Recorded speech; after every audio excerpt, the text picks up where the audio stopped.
All right. Good noon, everybody. Welcome to Lunch Break Apostasies. Welcome back. Appreciate you stopping on by, studying some of the history between the apostasies that we see in the world today. Last week we talked a little bit about Mormonism, or AKA the Church of Jesus Christ of Latter-day Saints. Um, there were a few questions that we received on that one, and some of them I tried to answer personally, and then it was actually a little bit difficult to figure out one to really pick out. Um, I think one that was interesting though regarded the end times doctrine with Mormonism, and to my understanding on that, Mormons don't so much believe in the end of the world as we as Christians would typically think about it. Um, they see the universe as more of an eternal thing, to my understanding, and something full of cycles that repeats over and over again.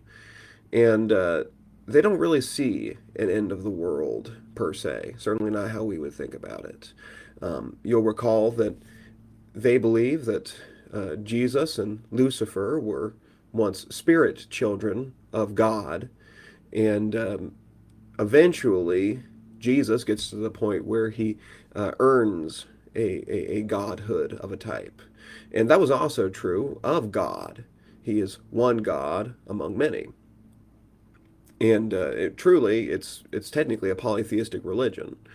Um, so as to the question of what do they believe about the end times, they don't really believe that there is an end times and that it's just a perpetuation of the cycle.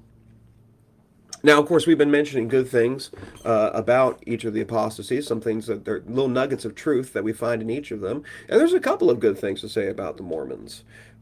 We could mention, of course, that they, as a rule, tend to be a very kind people. I appreciate that a lot. Kindness is extremely important. Sometimes it gets lost within biblical Christianity, unfortunately. I love that the Mormons are kind people. I wish there were more of that in the world. Um, I appreciate the aggression of their evangelistic method. I doubt the efficacy of some of the things they do, particularly in America. Door-to-door evangelism is not a very effective way to evangelize, unfortunately. It used to be, but not so much. Now, there are other places in the world it is still very effective. Nevertheless, I appreciate the attitude that says we're going to try to convert people this way. They're making a real effort, and I do appreciate that. I don't like what they're trying to convert people to, but I appreciate the attitude behind it. And then you can also look at the emphasis on family. That's a wonderful thing. Historically, the teachings about the family in the Mormon Church have not been so good, but the modern day teachings on family, well, that's great. They do go a little bit too far still. They still make the family into something greater than what it is, which is an earthly uh, organization created by God. Um, and it's wonderful in its function on that, but it is limited to this earth. The Mormons tend to create that as something more than that, as something that is eternal. The eternalization of the family is pretty off from the scriptures, but I appreciate the attitude that says family is a very good thing. All right, today we're talking about a group that there's a good chance you haven't heard of before, and that's called the Millerites. Now, the reason we're talking about a now semi-extinct denomination is because there are a couple of modern day important denominations that come out of this movement. This starts very briefly after we have a very quick timeline of things. You'll notice that many of these apostasies tend to come out in bursts. Part of that is because of cultural tides and winds and that sort of thing. So, for example, we see a huge rise in the Baptists and in the Puritans in America. Right around the same time, we see a rise in the Methodists. And then you get to the Second Great Awakening, and then all of a sudden you have a lot of other uh, big movements coming out of that. That's why we have the Restoration movement happening right alongside Mormonism. And that's also why we see the Millerites show up. So, who were the Millerites? Well, apparently we'll never know because my PowerPoint seems to have failed on me. Well, I'll tell you what. Um, I'll start talking about them, and hopefully the PowerPoint will catch up. The Millerites followed a man by the name of William Miller, who lived in the early 19th century. Miller was a Baptist preacher when he started off, but he became very much engrossed with some of the evangelical fervor that was associated with the Second Great Awakening. There we go. Nope, it tricked me. He became obsessed with some of the evangelical fervor that was associated with the Second Great Awakening. Um, and one of his big ideas that he comes up with is that he believes he can accurately predict the end of the world. Now, we have seen predictions of the end of the world before, right? Remember when we go back to Islam, for example, the impending end of the world was an important part of Muhammad's preaching. Now, Muhammad did the smart thing when it comes to that sort of preaching. He did not give an exact date. Whereas you can look at other people, say within the Anabaptist movement, who absolutely did give an exact date, and it's date comes and goes, and now you have a serious problem. Well, Miller is one of these guys who comes up with an exact date. Among the people who do this, I find Miller's interesting because I think there's a stronger argument for it than some of the other ones. By the way, what you'll always notice about predictions of the end of the world and exact dates, they're always coming up soon.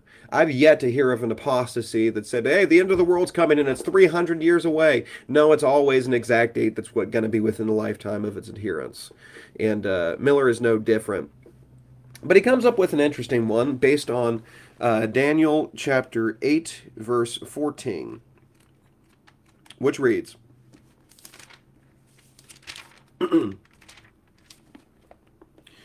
And he said to me, for 2,300 evenings and mornings, then the sanctuary shall be restored to its rightful state.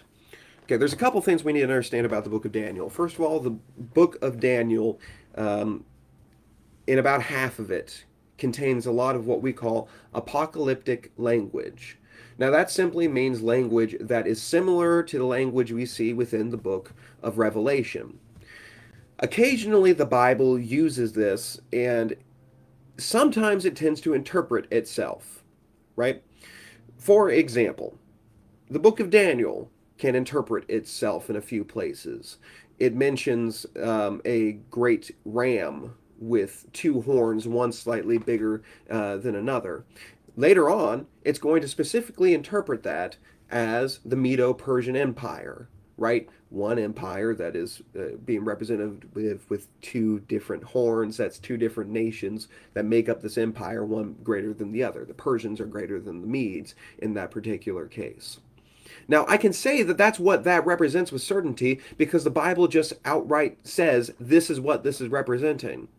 The book of Revelation does the exact same thing. He sees in chapter 1, John sees Jesus walking among these seven lampstands. Well, I don't have to guess as to what these lampstands represent because the Bible just comes out and tells us this is representing the seven churches that are within Asia. And there are a few times within Revelation and other books of the Bible which contain apocalyptic language when it specifically tells us what this represents. There are other times within these apocalyptic books where you can take a guess at what the representation is, and it can be a really, really good guess. So, for example, if someone were to say to me, there are times within the book of Daniel that there is a period of a day that is mentioned, and this is representative of a year, I would say you're probably right. If, for example, someone were to say that, about Daniel chapter 9. Um, in verse 24, it says, 70 weeks are decreed about your people and your holy city to finish the transgression, to put an end to sin, and to atone for iniquity, to bring in everlasting righteousness, to seal both vision and prophet, and to anoint a most holy place. Know therefore and understand that from the going out of the world to restore and build Jerusalem to the coming of the anointed one, a prince, there shall be 7 weeks, then 62 weeks it shall be built again with squares and moat, but in a troubled time. Now, it talks about an anointed one. If you are familiar with the term Christ or Messiah, you would know that this anointed one is synonymous with those terms. He says that in 70 weeks there is going to be the coming of the anointed one. Well, if you look at the history of the book of Daniel, he most certainly did not come out 70 literal weeks after the writing of the book of Daniel. However, if you were to make the case that one day in this case is a representation of 400 or rather 1 year, and then you come up with 490 years, there's a strong case to be made that that is a precise prophecy.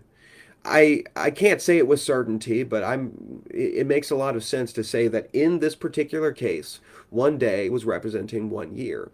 That being said, you can't then take that and extrapolate it to the entirety of the book, or certainly not the entirety of apocalyptic language. When we go back a little bit earlier and you have all of those days, the answer for the cleansing of the temple being however many days, what was it in Daniel chapter uh, 8 again? Verse 14, 2,300 evenings and morning. In this case, it's probably a literal day. That's a reasonable time period to see the beginning of the restoration of the temple, which the Babylonians had destroyed at that point. Um, that's well within reason. So when you look over in Daniel chapter 8, the evenings and mornings are actually probably literal there. My point with all of that is Miller did not see that as literal. He believed that if you can look at one place at a day and it means a year, that must mean all places within the book of Daniel or with apocalyptic language where it says a day, it must mean a year. And he ends up calculating it. There's a chart he was famous for. You'll see that in a couple of slides. But he ends up determining that 1843 is going to be the year in which Christ returns. Now, of course, he even comes up with the Jewish years on this, and he's pretty sure. This is something that seems to be commonly misreported as far as I can tell. His initial prediction did not have an exact date. Oftentimes you'll see somebody saying that his initial prediction was that Christ was going to return on March 21st, 1844. No, that was just the last day in which he might return. His original idea was it was going to be within the year 1843 or perhaps at the beginning of 1844. He became famous in New England going around and lecturing about this upcoming return of Christ. And he was a figure of great controversy. Most people who heard him dismissed him. He was mocked pretty heavily by the newspapers, but he had a strong following as well.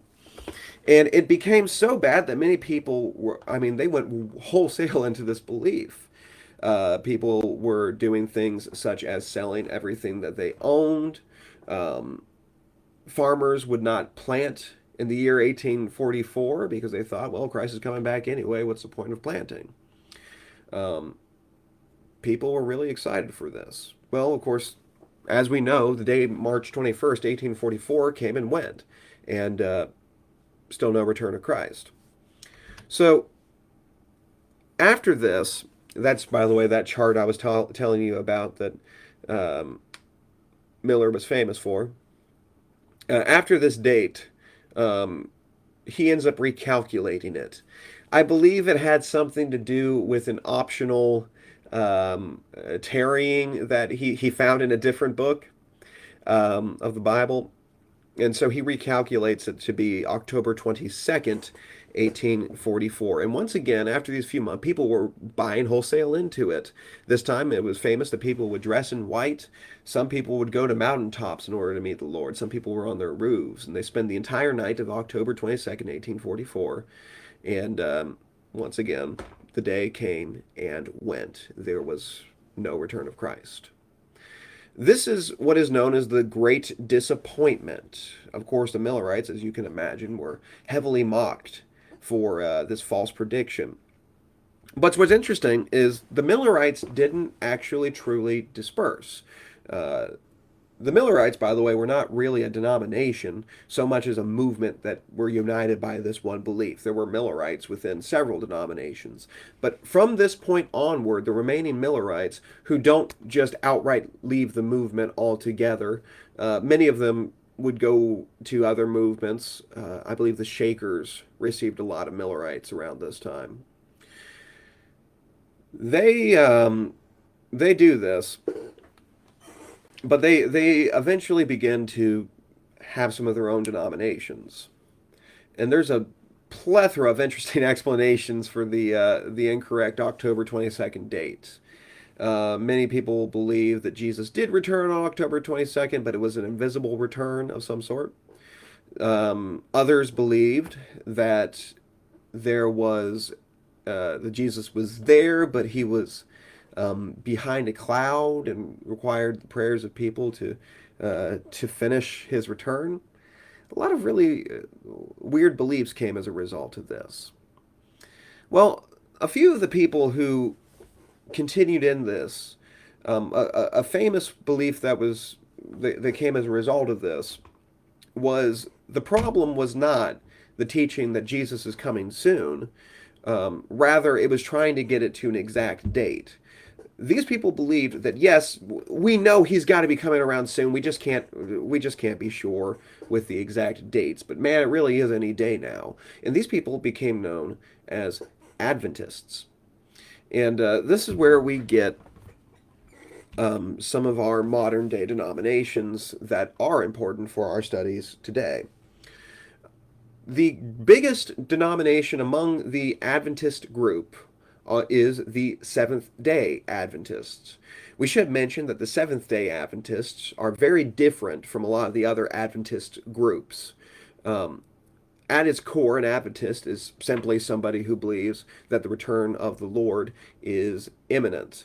And although there are not many Adventists around anymore who are not Seventh day Adventists, Adventism has crept its way into mainstream denominationalism.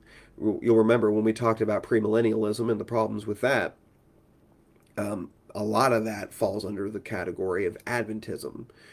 Um, by the way, I should mention, of course, there is nothing wrong with the belief and the idea that Jesus is going to be coming. And it very well may be the case that Jesus will be coming very soon. Um, and it's wise to treat every day as such. Think about the parable of the virgins. The foolish virgins are the ones who are not prepared for the return of the bridegroom. We ought to be prepared for the return of the bridegroom. The problem is we can't tell with any sort of certainty whether it's going to be soon. The Adventists were right that you can't come to an exact date. Absolutely right. You also can't come to a general date either. I might not be finished with this before the return of the Lord, or it might not be for thousands of years yet.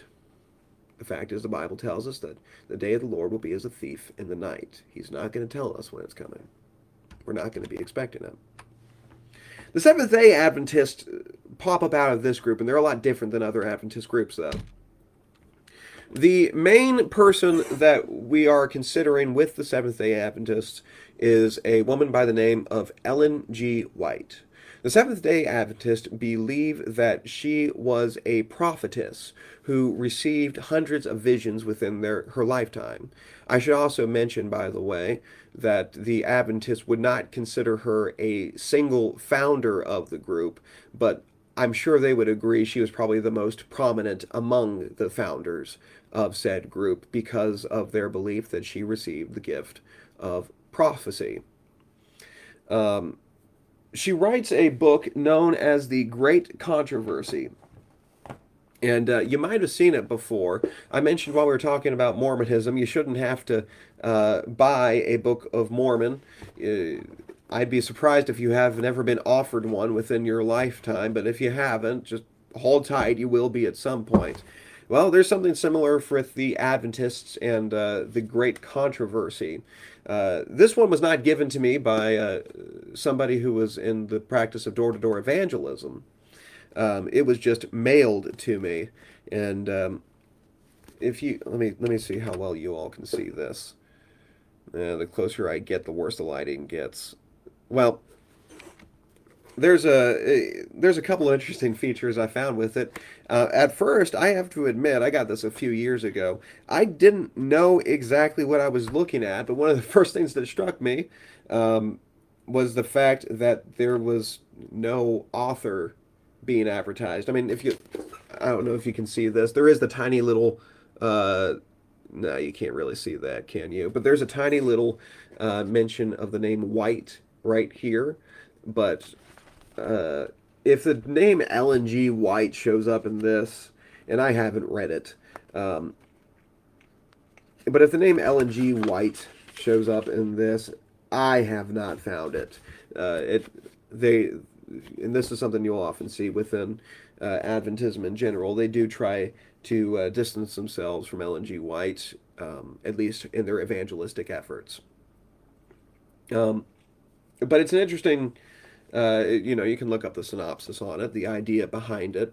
And I don't know if you noticed this either, but at the top of the picture here, um, you have the Congress building here in D.C., and then on the other side of it, reflected in the water, you have the Vatican, and you have the American flag, and I guess there's a Vatican flag there as well, and it's with the subtitle "Will Two Former Rivals Unite?" And the Great Controversy is a core doctrine of Seventh day Adventism. The basic idea of the Great Controversy is that the entire history of the universe is a struggle between Jesus, or maybe just God, and Satan. Good and evil. We can understand that pretty well. It's in the details where things start to get a little weird.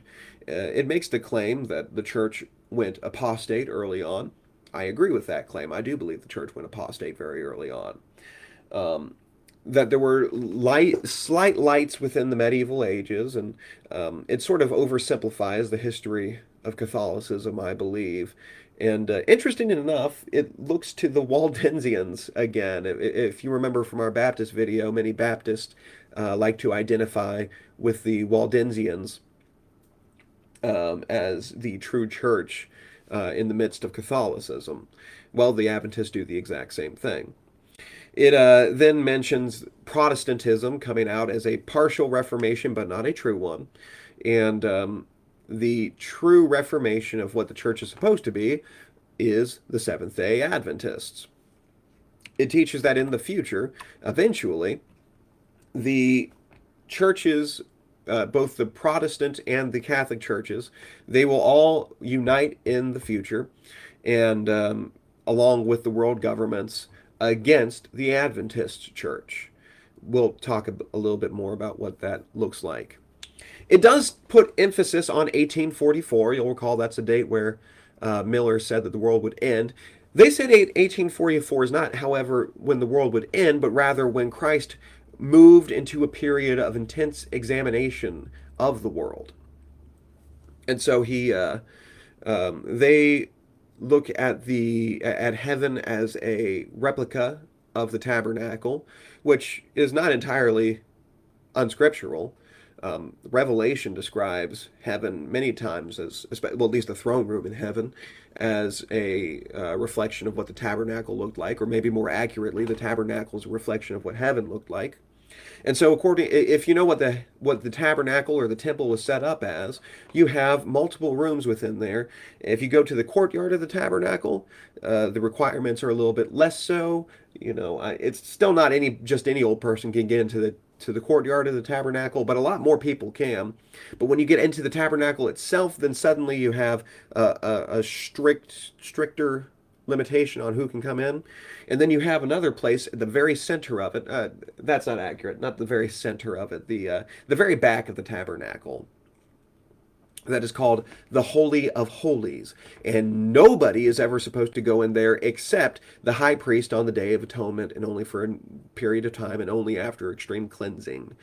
Um, According to the Adventist, 1844 marks the beginning of the last days in which Jesus moved from the core of the heavenly tabernacle into the Holy of Holies and began his examination of the earth. And much in other Adventist traditions, the world is going to be ending very, very soon, according to this. There was a poll taken of Seventh day Adventists. I think it was something like over 60% of them believed that the world was going to end within the next 20 years. And so, to any of my Adventist friends who might be watching, here's the challenge for you. If in 20 years you and I are still both here, you owe me a Coke. If we're not, I got bigger problems, and I don't think you'll particularly care. But if you're up for a challenge, send me a Coke in 20 years. Some basic beliefs, and we're going very quickly through them, but some basic beliefs that are common to the Seventh day Adventist. Worship is to be on Saturday. That's where we get the name Seventh day Adventist. Ellen G. White believed that the Sunday worship, which was the thing that bound together in her mind both Protestants and Catholics, is the mark of the beast mentioned in Revelation. Um, and so those who worship on Sunday, and they have a little bit of graciousness towards this, from what I've heard from their own material, and they'll say that if somebody worships on Sunday and doesn't know that they're supposed to be worshiping on Saturday, uh, they won't be annihilated at the end. But um, if you do, it's going to be total destruction. They believe that Ellen White was a prophetess and that the gift of prophecy remains today. That being said, I can't find anything from them, and correct me if I'm wrong on this, but I can't find anything on them that claims that there have been any other prophets in the modern age except Ellen G. White. But they believe she was a prophetess and that these visions were prophetic from God. Um, Once again, the world's ending is imminent. They believe we are currently living in the last days, and they've believed this since the mid 19th century. There is no hell, only annihilation. You'll see a lot of this. This is a common belief of apostasies coming out of the 19th century. Um, Mormons, they don't believe in hell, at least in the traditional way. You got three levels of a spiritual world afterwards, and part of the reason of this is Smith. He had a brother, I think it was Hiram Smith, who died very young, and Smith was very disturbed by the idea that he might be suffering in hell, and so hell was, at least in a substantial manner, was removed from the doctrine. The Adventists do the same thing, and then the other religion coming out of the 19th century, and the Millerites here that we're going to be mentioning here in a second, they also believe something very similar. Something else that tends to be pretty unique to Adventism. Adventists have this habit of living very long lives, and the reason being they have a strict code of health. Ellen G. White believed this pretty strongly, and so she would enforce what is known as clean living upon the Adventists. So, generally speaking, Adventists aren't going to smoke, they're not going to drink. I'm all for that. A lot of them are living vegetarian diets.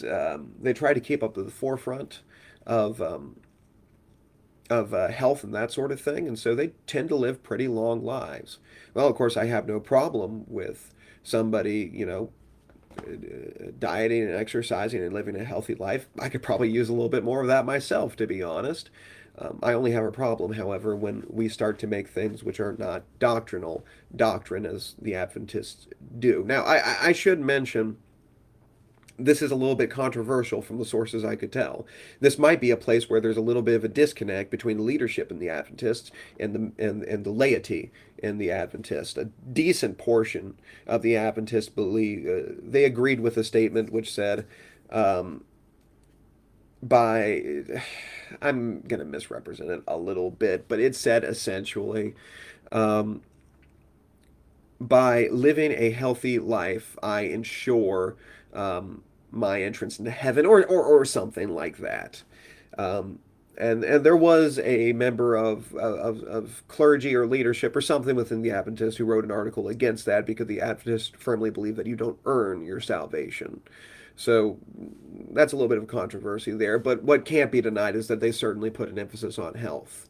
If you know many Adventists, you might know that a lot of doctors end up being Adventists, and this is probably why. There's an emphasis on clean living. There's a couple other big movements that pop up out of Millerites. And when you go through a traditional denominational doctrines and world religions class, it almost certainly covers it. And these would be Armstrongism and Christian Science, um, founded by Herbert W. Armstrong and Mary Baker Eddy, respectively. I'm not going to include that in this class just because I have never met one of either of those. Um, I think they're on a serious decline. I think the chances of you speaking with somebody in one of those particular apostasies is slim to none. So I'm not going to bother with it. But hey, if you happen to, at least you know where it originated out of. It also comes essentially out of the Millerites. The fourth big one that comes out of this, and it doesn't come out in the same era as the Adventists do, it comes out a little bit later, but it comes out of the Adventist movement, is the Jehovah's Witnesses. Now, the Witnesses are often compared to the Mormons because one of their most visible aspects is something that they share with the Mormons, which is an aggressive evangelism style. Um, but they have an interesting history to them as well. Starts with a man named Charles Taze Russell.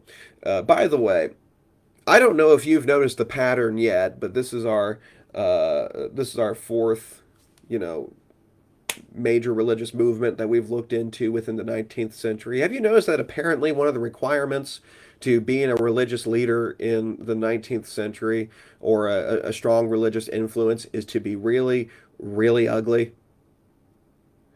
I mean, if I got portraits of all these people in my house, and I didn't have to get like a hammer or nail or anything. They just hung themselves. And by the way, if you feel like I'm bullying the denominations on here, I'm not. I'm including Campbell on this. These are just not good-looking people. I don't know I don't know what the philosophy is of the 19th century, but everyone decided we're just going to look as crazy and horrible as possible if we're going to be major influencers in the religious movement. Anyway, Charles Taze Russell, born 1852, he has this volatile early religious life. He starts off with the Presbyterians and spends some time with the Congregationalists as well. He eventually falls in among the Adventists, not the Seventh Day Adventist, but other Adventist groups, and he becomes obsessed with the end of the world, as the Adventists generally are. He falls out with that group as well, though, and eventually founds a couple of different societies. One is simply known as the Bible Students, and the other is known as the Watchtower Society. The difference between the Bible Students and the Watchtower Society: the Bible Students is just a group of people who are going to be studying the Bible together. The Watchtower Society is sort of the publishing arm of the same group. And that relationship still exists with the Jehovah's Witnesses today. You have the Watchtower Society, which is the publishing arm of the Jehovah's Witnesses, and then you have the group itself, which is the Witnesses. Russell was an interesting guy. He was obsessed with pyramidology. In fact, if you look up his grave today, his grave is a giant pyramid. He, much like Miller, has an obsession with finding the secret things within the Bible. And that really is the core false assumption that goes all the way back to Miller on this, which is that the Bible is some sort of coded book that is not meant to be understood by most people, um, but very intelligent people, the smart people, they are the ones who are going to get it. Well, that fact is the Bible is not written in such a way. It's been said many times that the Bible is written at a third grade reading level. Now, your translation might be a little bit more difficult to read than that, but at the basis of it, it's a pretty easy read, to be honest. There are things that are hard to understand within the Bible, but they are not things which are matters of salvation. For example, if I go through the New Testament, I have a really hard time understanding the nature of Jesus, or sometimes. In the Gospels, I'll see Jesus doing something. I have a hard time understanding, is this the human nature of Christ, or is this the divine nature of Christ, which is causing him to act in this manner? That's tough to understand. At the same time, I don't need to understand all of that in order to make it to heaven. The things that I do need to make it to heaven, they're really easy to understand. Not always easy to apply, but they're always easy to understand. But Russell is part of this group in the 19th century who sort of looks at the Bible as a code for very intelligent people to be able to decode. And all the people who came before, they didn't really need to get it. But for me, I'm the one who's going to really figure it out. It's a frankly arrogant way to approach the Bible. Much like Miller, Russell comes to the conclusion that the world is going to end at a specific time. His prediction is 1914, and of course, much like Miller, he was wrong. Um, he only lives a couple of years after the 1914 year prediction, and unfortunately, he did have something to sort of go on. And I don't mean that he was right about the end of the world, but he did have something to point to and say, see, and that would be the First World War. Um, and honestly, if you lived during that time, you might almost be forgiven for thinking that this was the beginning of the end of the world because the war had, or I'm sorry, the end of the world because the Earth had never seen anything like this before, and it was only going to get worse. That being said, knowing what we know now, and besides the fact, of course, that if you look back then, the Bible, has, as we've said, already tells us nobody knows the day or hour. Um, but knowing what we know now, not such a reasonable assumption. But because we have World War One going on, he ends up altering it to say that instead of that's the end of the world, that's the beginning of Armageddon. And so World War One is this, it's this pre-Armageddon that's beginning to happen. And you can see how a witness would believe that for a long time, but unfortunately, things sort of de-escalated with that. Things are not as bad now. I mean, there's war now. There are bad things happening now. Please don't misunderstand me. But they're not as bad as they used to be. It's not as bad as the First World War. Certainly not as bad as the Second World War. Really, it's not even as bad as the Cold War era. Things don't de-escalate. Or things de-escalate instead of get worse, as Russell would have predicted. But that date, 1914, is still really important to the witnesses today. Um, some of the beliefs, and this is by no means exhaustive, but some of the beliefs of the witnesses include that the world will end before the generation of 1914. Of course, the original prediction was that it was going to end on 1914. The prediction after that was that it was going to end after the generation of 1914. So there was going to be some people who were alive in 1914, and they would see the end of the world. Well, you might see the problem with it now. We don't have a lot of 1914. That was 110 years ago. Uh, we don't have a lot of people left from 1914 on the earth. And so the witnesses have reinterpreted this one to be not that generation, but the generation who knew them. And so we still have the generation who knew them. Although many people are suggesting that perhaps the witnesses are gearing up to change that as well. They have changed it several times, though.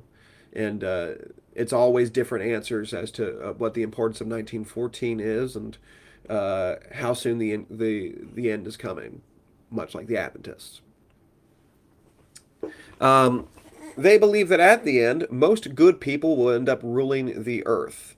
Um, they believe that there's 144,000 people who, to my understanding, this is another place where I'm getting conflicting sources, guys, so I'm doing my very best, but to my understanding, 114,000, or I'm sorry, 144,000 people are going to be taken into heaven based upon Revelation, and John sees the 144,000 from the tribes of Israel. And then he sees behind the 144,000, he sees countless multitudes. And so the countless multitude, you basically have two classes of people within the witnesses. You have the 144,000 who, at this point, they've already all been accounted for. And so now your best hope is to be among the countless multitudes who will end up ruling earth, which will be a paradise. In fact, the term paradise earth shows up a lot within the witnesses. Um, like I said, conflicting sources. I've heard that perhaps they're relaxing this doctrine that the 144,000 have actually already been accounted for. Um, if somebody wanted to argue with me on that, though, I wouldn't argue back. Um, the witnesses are famous for a very strict, highly controlled code for their members. Um, how you dress is strictly controlled all the time. You are supposed to, and I think until very recently, you were supposed to be clean shaven if you were a male. I think I've beat that belief down myself pretty badly. Um, but once again, I think they've recently changed that one as well. Um, Another one that I think has recently been changed is that it used to be that all women were expected to wear dresses or skirts or something all of the time. I think they've recently started allowing women to wear slacks. Still, you can't have anything like a tattoo, dyed hair. Um, your clothing has to, the way they phrase it is that the culture considers what the clothing is acceptable, but you have to choose among the options the culture gives you, which tends to be very limited. Often you'll see them more or less wearing dress clothes just about all the time. They meet very frequently, and the meeting places are called Kingdom Halls of the Jehovah's Witnesses. If you ever look up documentaries about them, chances are what you're going to be learning about them is their practice of shunning, and they take it to an extreme level. Um, and People within the witnesses who even if they just leave the witnesses, they are completely shunned, and many people's lives have been ruined by the witnesses. We'll say that. They're also, as we mentioned, known for an aggressive evangelism style. If you get a ring at the doorbell, probably it's either Mormons or witnesses. I'll mention a couple of things about some of the differences between how the Mormons do this and the witnesses do. I think the witnesses, you got different strategies with them.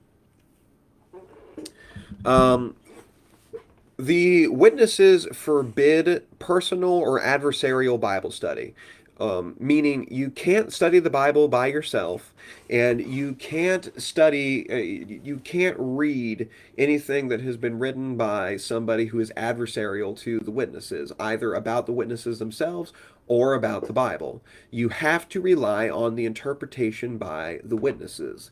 And so, one of the big differences you see behind the Mormons are allowed to debate. Mormons are allowed to talk. And often, if you bring up things with the Mormons, say, for example, that Galatians teaches us that um, there is no other gospel outside of the Bible, chances are they've heard that before. The witnesses don't have the same level of base knowledge as the Mormons do. I'm not saying the Mormons are right, by the way, but at least they are a little bit more aware of the debate. Um, the witnesses aren't allowed to listen to that sort of thing. It's a highly controlled lifestyle here. Obviously, obviously, by the way, um, they believe. Huh,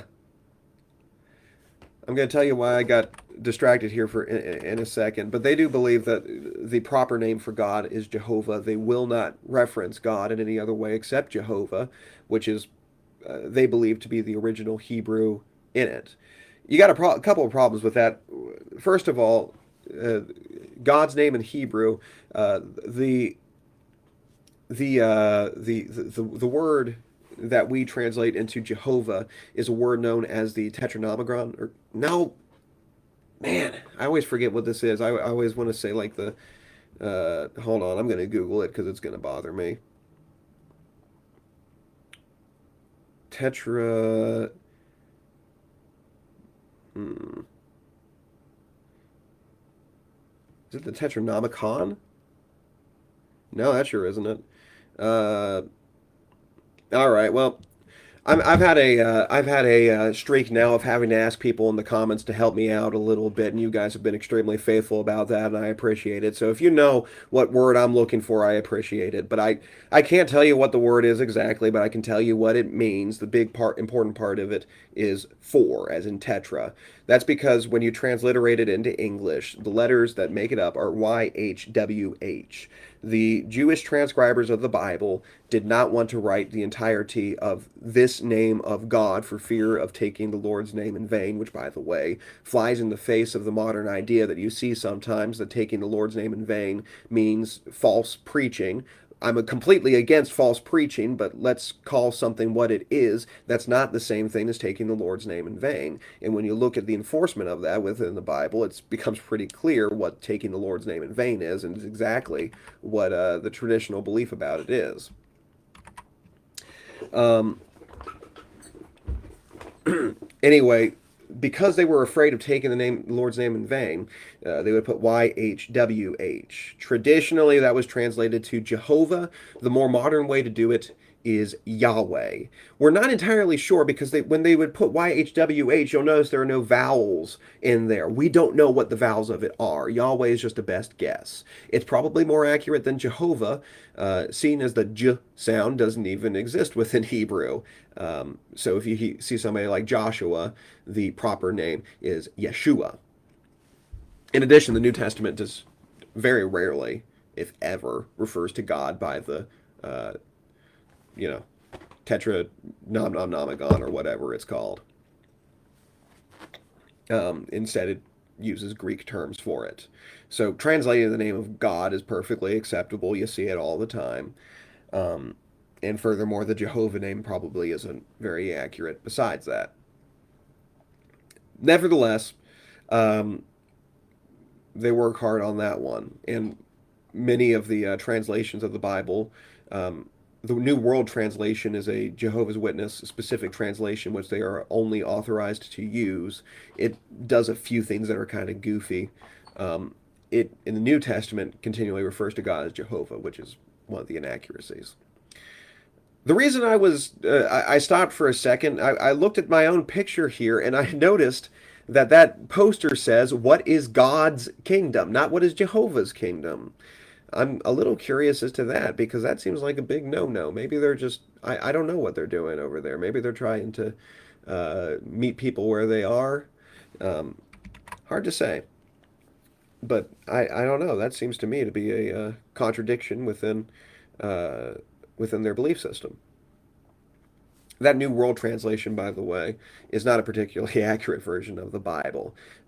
Very famously, it cites certain Greek scholars trying to say how accurate this is, and the Greek those scholars have turned around and said, "No, that's not what I said about this."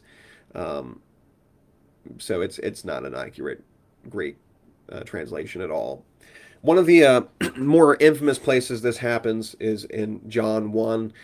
John says that in the beginning was the Word, and the Word was God. Well, it's an important belief of the witnesses that Jesus was a created being, and he wasn't God until he received deity, I believe, at his baptism. Um, you'll see different things on that. And so they can't have the Bible saying that Jesus was God, and so they change it to the Word was a God. I won't bore you with the Greek right now to explain to you why that's utter hogwash. That it certainly does not say that. Um, and there are people less boring with Greek who could tell you that better than I could anyway. Um, but also, it doesn't work for the argument. Um, it's not the Jehovah's Witness belief that there are multiple gods, and it just doesn't really work out. Of course, there were a couple other really famous beliefs of the witnesses. Famously, they won't take blood because there is a biblical prohibition against the Christian eating blood, but they have taken that farther, saying that you can't even take blood in a blood transfusion. Um, a couple of witnesses have died because they refused to take blood. This is a dangerous belief. Um, And I suppose just to be different, they also believe that Jesus did not die on a cross, but rather an upright stake. And so, if you ever see a Jehovah's Witness um, depiction of the crucifixion, it's not on a cross; it's up on an upright stake. A lot of bizarre things like that. Sometimes it feels like they're being different just to be different. Hard to say.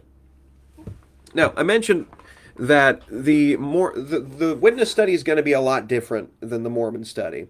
One, when you're dealing with Mormons who come to your door, these are people who have been specifically prepared for this mission for quite some time. They have been doing nothing but mission work, probably for a while. It's a 2 year mission, and they're completely focused on this. That is not what's happening with Jehovah's Witnesses. Another thing is, if Mormons come to your door, they're probably not from where you're from. The witnesses probably are. And the deal is, they are expected to even take timetables of their evangelistic efforts and go out into the local neighborhoods. It's not just the men, and it's not just, of course, with the Mormons, it's not just the men anymore either, but it's expected of everybody, including even the children. They're supposed to be working in this as well. And they're supposed to report timetables over to the Kingdom Hall. And so you get some bizarre things coming out of that. But as a result, they tend not to really know what they're talking about, quite like the Mormons do. Once again, I'm not saying the Mormons are right, but I will tell you that they are aware of debates, at least. They tend not to really be prepared for this, is what I found with the witnesses. Often they have a little tract, and it's a quick multiple choice answer, and they're essentially just trying to, it's going to be a fairly simple thing, and it's trying to get you to have a follow up study. That's what I know about it. I haven't had the privilege of getting to study with many witnesses, but it seems to me that you might be able to get away with having multiple studies with them more so than the Mormons. Remember what I said with the Mormons is one and done. Try to say something that's going to bother them for a really long time, something that they can't get out of their head. Shane Fisher said he calls that putting a pebble in their shoe. That's a good way to think of it. Put a pebble in their shoe so that if and when they eventually reject Mormonism, you don't want them to throw out the baby with the bathwater. That's the goal with it. So maybe you can plant and later along somebody can water and maybe God will get the increase on this. I think it's possible to completely bring somebody out of the witnesses from that alone because you don't have the same level of extreme motivation. A lot of the witnesses are miserable while they're doing this. They don't want to really be out there. And so if you can get that follow-up Bible study, and you might have a better chance. I'd be interested to see somebody who's had a little more experience with the witnesses and what their thoughts are regarding studying with them. Um, Once again, I got a lot of sympathy for the witnesses. I mean, this is extremely controlling behavior that they have. People die over these bizarre beliefs that they have. Um, I should also mention, I don't know if they're doing as much evangelistic efforts as they used to. Um, I have heard that they're scaling back the door-to-door ministry, which would kind of make sense. I've been in my house for about a year now. We have a Kingdom Hall of the Jehovah's Witnesses right outside the neighborhood. It's probably the closest religious organization to us. And I've been wondering, how come none of them have ever knocked on my door that I'm aware of. It might be that they're not doing so much of that anymore. If you got a witness friend, be kind to them. They are going through a lot. Try to let them know that there's an open door somewhere else that they don't have to do this. But um, be patient with them. You got to love them. You got to love everybody. All right. Well, that's all I have to say concerning the witnesses. I should mention, by the way, the Adventists. I meant to mention this earlier. They're actually one of the larger organizations, denominations in the world. Now, you might not think so because here in the U.S. they don't have that much of a presence, but in the wider world they're big. Whenever we do mission work in Kenya and we run into denominations, the big ones we run into are the Catholics, the Adventists, and Pentecostals in some form. Speaking of the Pentecostals, that's who we're going to be talking about next week, and so I look forward to speaking with you then. Until then, I love you all. Hope you have a wonderful week.